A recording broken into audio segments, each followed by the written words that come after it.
साथ यहाँ पे मौजूद सभी माता भगिनी को, सभी साथीदारों को और इस लड़ाई में सारे साथीदारों को मेरा क्रांतिकारी जय भीम।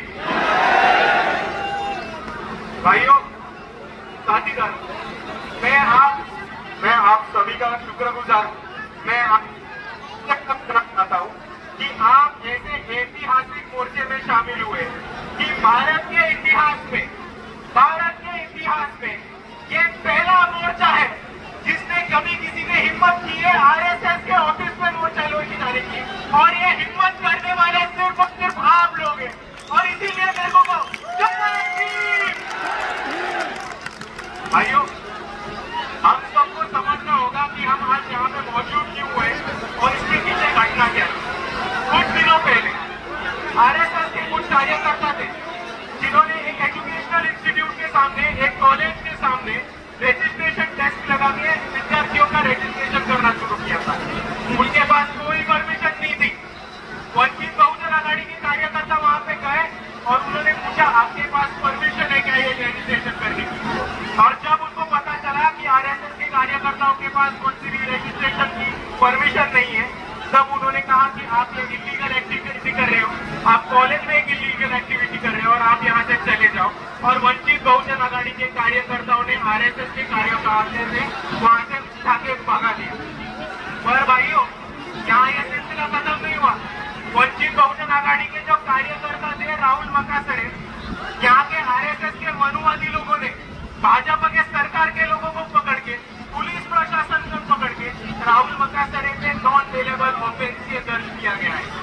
भारत में स्टूडेंट्स में, विद्यार्थियों में हमेशा बहस होती रहती है, स्टूडेंट ऑर्गेनाइजेशन में हमें पॉलिटिक्स होती है, लेकिन ये पहली बार हुआ है कि एक छात्र पर नॉन बेलेबल ऑफेंस लगाया गया है, वो भी इस आरएसएस मनुवादियों की दबाव की वजह से। और इसके खिलाफ, इस आरएसएस के खिलाफ आज यहाँ पे हमने ये जन आक्रोश मोर्चा निकाला है।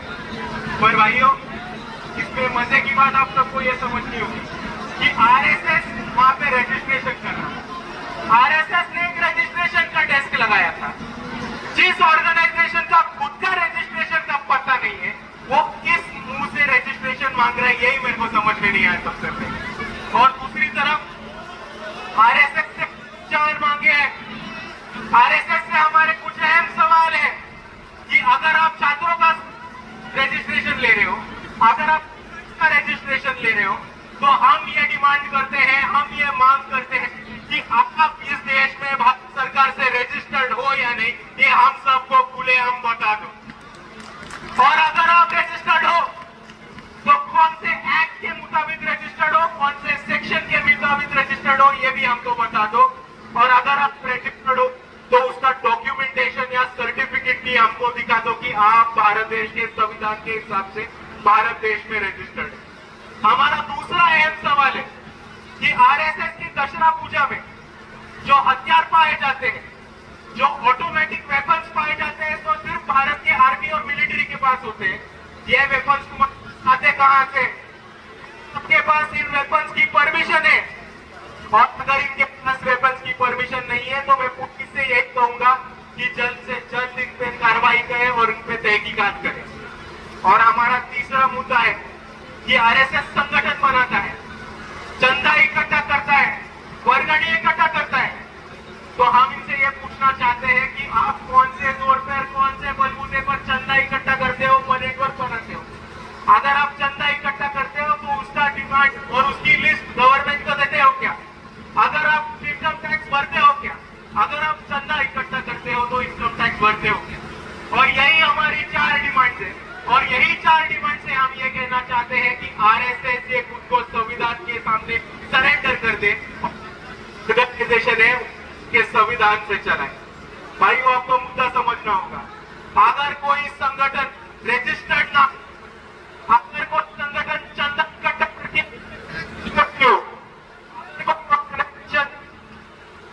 इलीगल वेपन, ऑटोमेटिक वेपन, भारतीय आर्मी के वेपन अपने पास रखती है विदाउट लाइसेंस, तो क्या उनको टेररिस्ट ऑर्गेनाइजेशन नहीं माना जाएगा?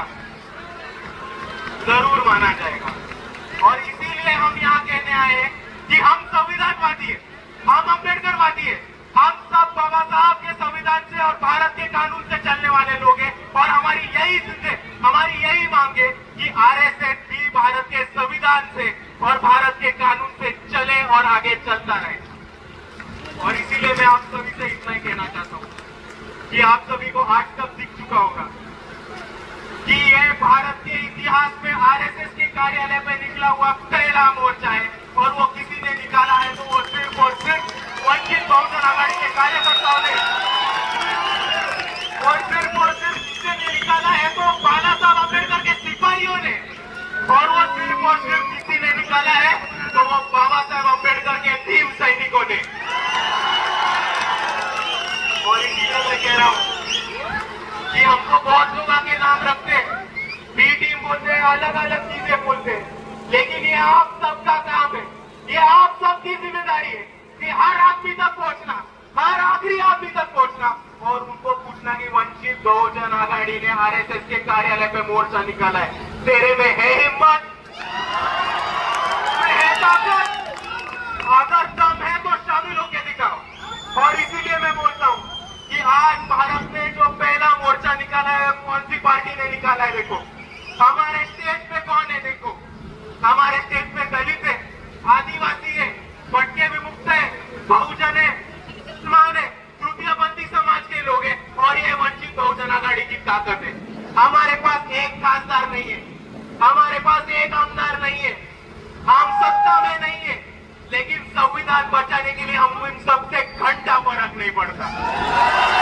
जब संविधान का बात आएगा, जब कायदा कानून का बात आएगा और जब बाबा साहब अम्बेडकर ने दिए हुए न्याय, हक और अधिकार का बात आएगा, वंचित बहुजन आघाड़ी के कार्यकर्ता यहाँ के तमाम अम्बेडकरवादी बिना डर देखे, बिना खौफ देखे, बिना आरएसएस की दहशत देखे किसी तरह से मोर्चा निकालेगी और सक्सेसफुल करके दिखाएगी।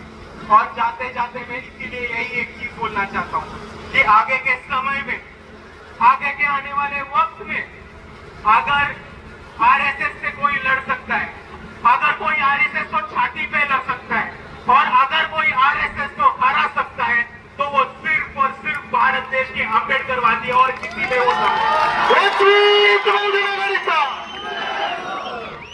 और इसीलिए जाते जाते मैं आप सभी को यही कहूंगा कि आगे हमारा मोर्चा होगा, आगे के लोगों का भाषण होगा, वंचित बहुजन आघाड़ी के इतर पदाधिकारी, राज्य के पदाधिकारी बात करेंगे और हमें शांतिपूर्व मोर्चा निकालना है।